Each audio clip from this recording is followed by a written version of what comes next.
bien, bienvenue sur Sentier de la Meuse. Bonjour à toutes et à toutes. Et aujourd'hui, notre périple nous conduit à Bar-le-Duc, petite cité de caractère, ou comme on vous le dit, Sentier de la Meuse vous dit tout. Elle est traversée par l'Ornain et son histoire est fort longue. Elle débute déjà à la préhistoire, au paléolithique et au néolithique, où on trouve des traces après des fouilles de verre, d'armes et autres poteries.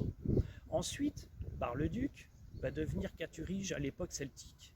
Elle va se développer un peu plus. Et lorsque les Romains achèveront la conquête des Gaules, une voie impériale sera construite de Boulogne-sur-Mer, Amiens, Reims, donc Bar-le-Duc qui devient une station romaine, Nasium, Toul et Metz.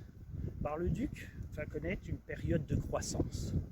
À ce moment-là, malheureusement, à la chute de l'Empire romain, Bar-le-Duc va être ravagé lors des invasions barbares, probablement fin du IVe siècle.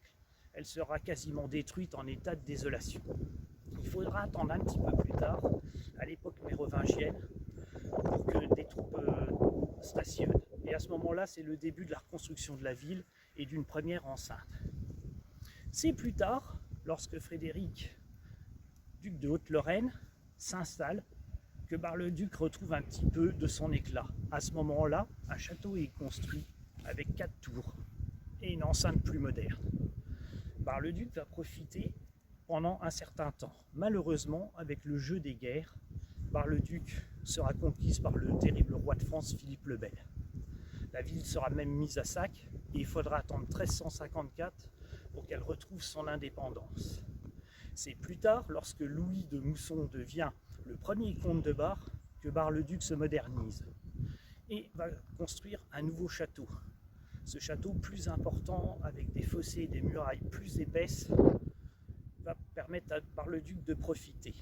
Et ça va durer assez longtemps. Surtout à l'époque de la Renaissance, Bar-le-Duc va connaître une ère de prospérité relative.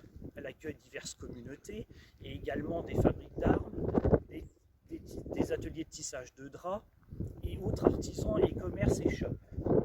Mais malheureusement, Bar-le-Duc va tomber dans l'escarcelle à cause de la guerre de 30 ans dans les mains de Louis XIII. Pourquoi?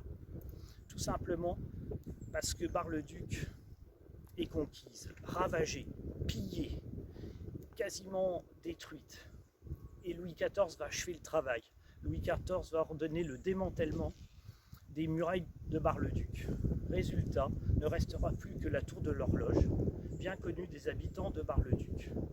Il faudra attendre plus tard et le traité de Ryswick pour que Bar-le-Duc retrouve la prospérité.